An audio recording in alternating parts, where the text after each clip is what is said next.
The next part of the challenge that we were facing was the supply and the pricing of petroleum products.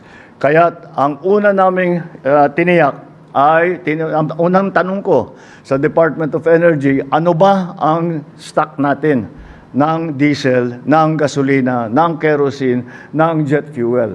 At ito ay binigay sa atin. Marami sa inyo ay nakita naman ninyo yung unang report kung ilan ang supply natin.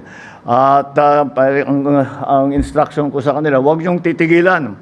Maghanap kayo pa ng supply dahil hindi natin alam kung gaano katagal pa to. At pag sasabihin natin, we are talking about 45 days on average, more or less. Pero hindi natin alam how long this will last, how long the supply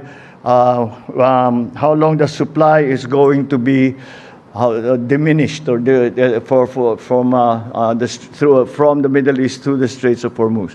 So our authorities are all continuing to find new sources for the supply. First of all, what we tried to do was to ensure that the contracts that we already had would be honored.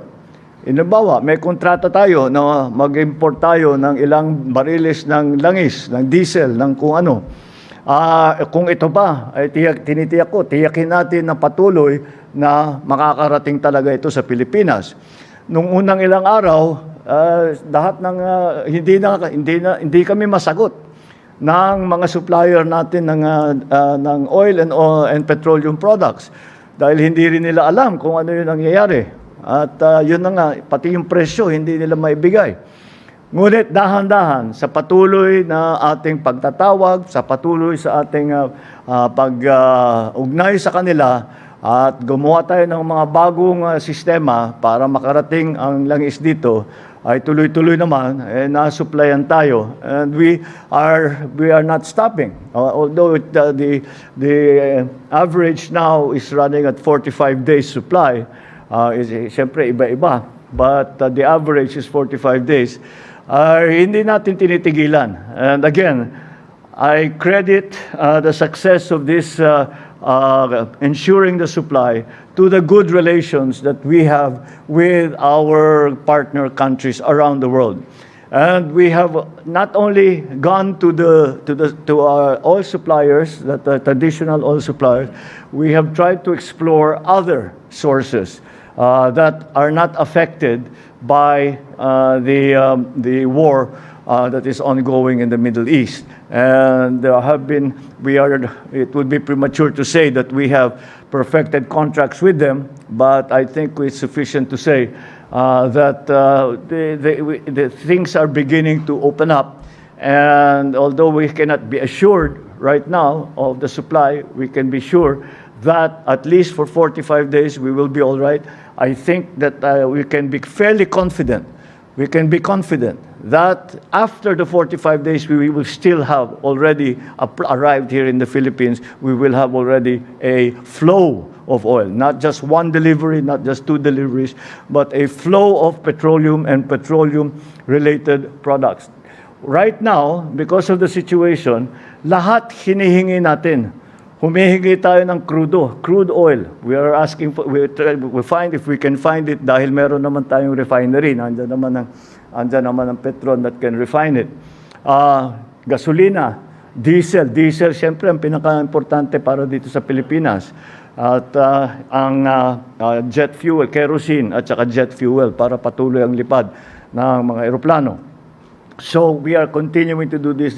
We will not stop. We will not stop this process so that we will ensure the supply of petroleum and petroleum products to the Philippines. And right now, I'm very confident in saying that we have sufficient supply. We will continue to source those supplies.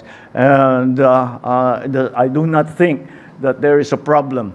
Sa aming analysis, wala tayong problema para sa supply ng petrolyo at saka ng mga petroleum products.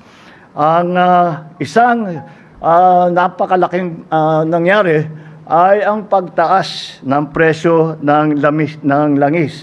At ito ay talagang mahirap natin sagutin at gawan ng paraan dahil wala tayong control diyan. Oil will do what it will do. The markets will behave in the way that they behave. No one, not even the producers, not even the producers have control over the world price of oil.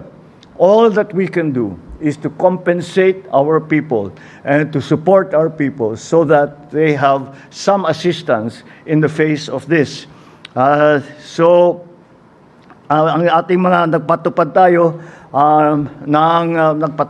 ng mga ilang inisyatibo upang matulungan ang ating mga kababayan. Para sa lahat ng na sumasakay sa mga transport system natin, ay nagsimula tayo, nagbigay tayo ng libreng sakay. Meron tayong 50% na discount sa LRT 2 at MRT 3 para sa lahat ng commuter. Binawasan na rin ng CAAP ang terminal at aeronautical fee para maging mas mura ang pamasahe sa eroplano. Para naman sa ating mga tsuper, namamahagi tayo ng cash assistance sa 120,000 na tricycle driver at TNVS drivers. Nagbigay din tayo ng toll discount para sa mga jeepney, para sa mga bus at para sa mga truck. Para naman sa pagkain, dahil siyempre inaalala din natin na wag sumabay ang presyuhan ng pagkain, ay pinalawak natin ang 20 peso rice program sa 627 centers na binuksan natin na nakabukas sa buong bansa. At kasama dyan, bukas ang mga kadiwa para sa makabili naman yung mga nangangailangan ng murang bilihin ng pagkain.